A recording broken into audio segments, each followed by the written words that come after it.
the age of the Cenozoic giants.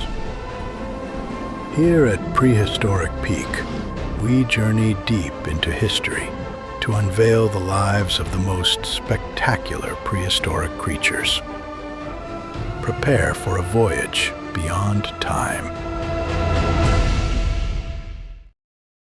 In 1935, construction crews digging in the city of La Plata, Argentina, struck something enormous buried in the clay.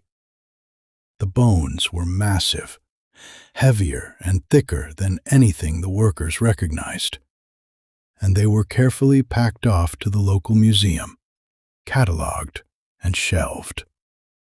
And then, for the next 75 years, they simply sat there. Drawers of fossilized limb bones, gathering dust in a storage collection, filed away and largely forgotten, while the animal they belonged to quietly held a world record that nobody on Earth knew existed. That changed in 2010, when paleontologist Leopoldo Soibelzon at the Museo de la Plata pulled those bones back out, alongside colleague Blaine Schubert of East Tennessee State University.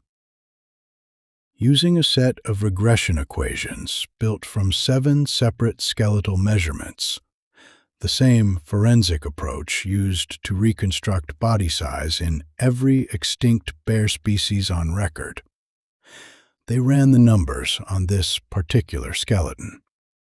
The math kept producing the same startling answer. This was not simply a large bear. Standing upright on its hind legs, this animal would have measured roughly 11 feet from heel to skull, taller than a regulation basketball hoop, and tipped the scales at an estimated 3,500 to 4,000 pounds in life, as heavy as a fully loaded Ford F-150 pickup truck. Arctotherium angustidens is, by every metric researchers can currently measure, the largest bear that has ever been scientifically documented, living or extinct. To understand how something this size came to exist, you have to go back roughly 3 million years, to the moment the Isthmus of Panama rose out of the sea and physically welded North and South America together for the first time in tens of millions of years. Before that land bridge formed, South America had drifted in near total isolation, its ecosystems dominated by giant flightless predatory birds and armored native mammals that had never once had to contend with a true hypercarnivorous bear. When the bridge finally connected, a wave of North American carnivorans flooded south through what paleontologists call the Great American Biotic Interchange, and the ancestors of Arctotherium arrived into a landscape practically undefended against them. Abundant, slow-moving, herbivorous megafauna, no established predator anywhere near its size class, and open grassland stretching in every direction. Evolution took the opportunity and ran with it. And within roughly 1 million years or so, it had produced the largest terrestrial carnivoran mammal the Western Hemisphere has ever known. The skeleton itself reads like an engineering brief for raw force. The skull carried a pronounced sagittal crest running along its top, an anchor point for jaw muscles powerful enough that researchers estimate its bite force may have exceeded 1,000 pounds. enough to shatter the leg bones of prey animals to reach the marrow inside, a trick that let it extract calories other predators simply couldn't access. Its limbs were thick, weight-bearing columns rather than built for sustained speed, though short-faced bears as a group were capable of surprising bursts of pace over open ground when the moment demanded it. Its teeth told a more complicated story than its bite force alone suggests. Broad, flattened molars sitting alongside its shearing carnassials, the dental signature of an animal that could crush bone one moment and grind through fibrous plant matter the next. This was less a specialized killer than the largest, most heavily armed omnivore ever to walk upright. Arctotherium angustidens ranged across the pampas region of what is now Argentina during the early to middle Pleistocene epoch, somewhere between roughly 1.2 million and 500,000 years ago, across open grassland threaded with gallery forest along the river systems. There is no fossil evidence of any long-distance seasonal migration, and unlike its more northerly cousin, Arctodus simus, which endured genuine winters across Ice Age North America, this bear's home range rarely dipped into the kind of prolonged, deep cold that forces true hibernation. Instead, the fossil and dietary evidence points toward a more opportunistic, food-driven lifestyle. Local movement tracking the seasonal availability of prey herds, carrion, and fruiting plants, rather than any fixed migratory circuit. With no predator anywhere near its own weight class, its real competition came from another apex hunter sharing the same pampas grassland. Smilodon populator, the massive saber-toothed cat of South America. A precision killer built to deliver a single devastating throat bite to prey it had already wrestled to the ground. The two animals were not natural predator and prey. They were rivals for the same resource, and their confrontations likely played out not as chases, but as standoffs over an already dead carcass. A scenario modern grizzly bears and wolves still act out today, minus roughly 2,000 pounds of extra bear. Smilodon held the advantage of speed and killing precision. Arctotherium held the advantage of sheer, overwhelming mass, capable of simply walking a cat off its own kill through intimidation and brute presence alone.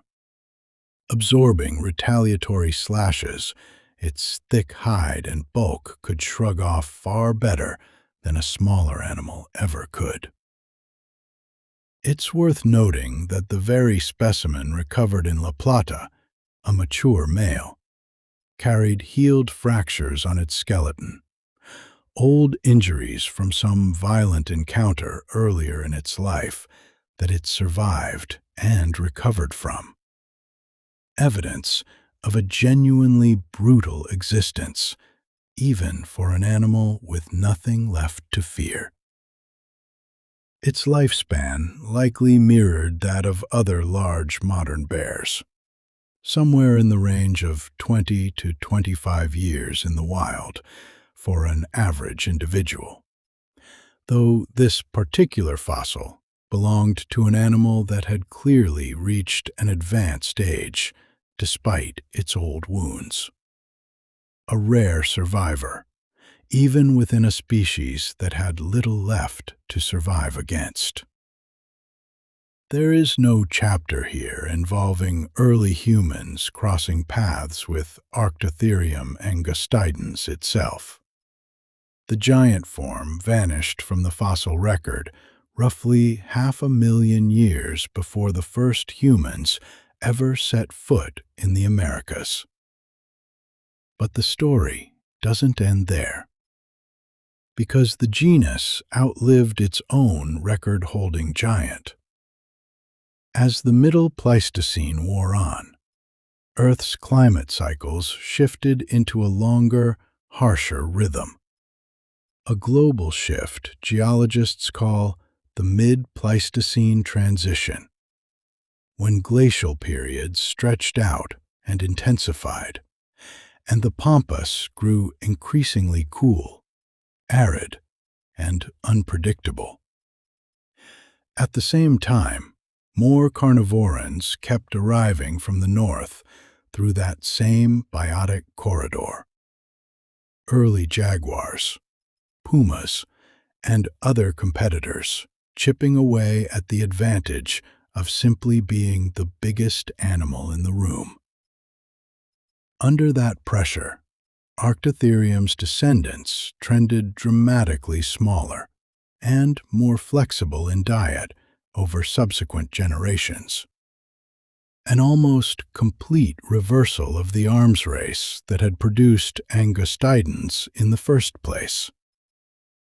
Those smaller descendant species, Arctotherium wingi among them, did survive long enough to share the continent with the first South American humans, leaving behind a lineage that persisted until roughly 11,000 years ago, before finally narrowing down to a single survivor, the modern spectacled bear of the Andes, weighing barely a sixth of its record-breaking ancestor, the last living member of the short-faced bear subfamily, Tremarctinae, a family that once also included the fearsome North American giant Arctotus simus and its smaller relative, Arctotus pristinus.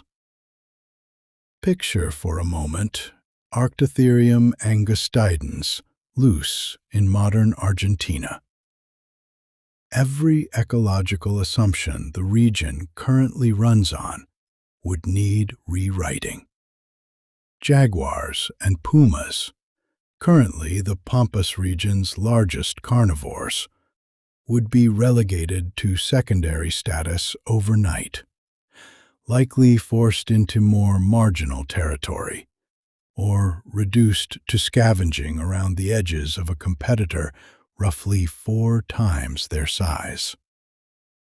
Livestock ranching, the economic backbone of huge stretches of the Argentine grasslands, would face a predator capable of taking down full-grown cattle with ease, and with no natural fear of anything on the modern landscape, including humans.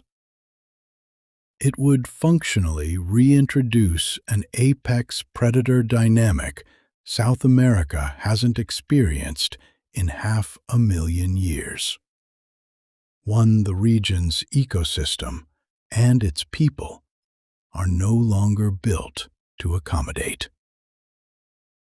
There's a strange irony sitting at the center of this story. The single largest predatory land mammal ever confirmed to have existed spent 3/4 of a century in a museum drawer, unidentified, unheralded, one bone measurement away from anonymity. It took a graduate-level equation and 2 persistent researchers to finally give this animal back its record.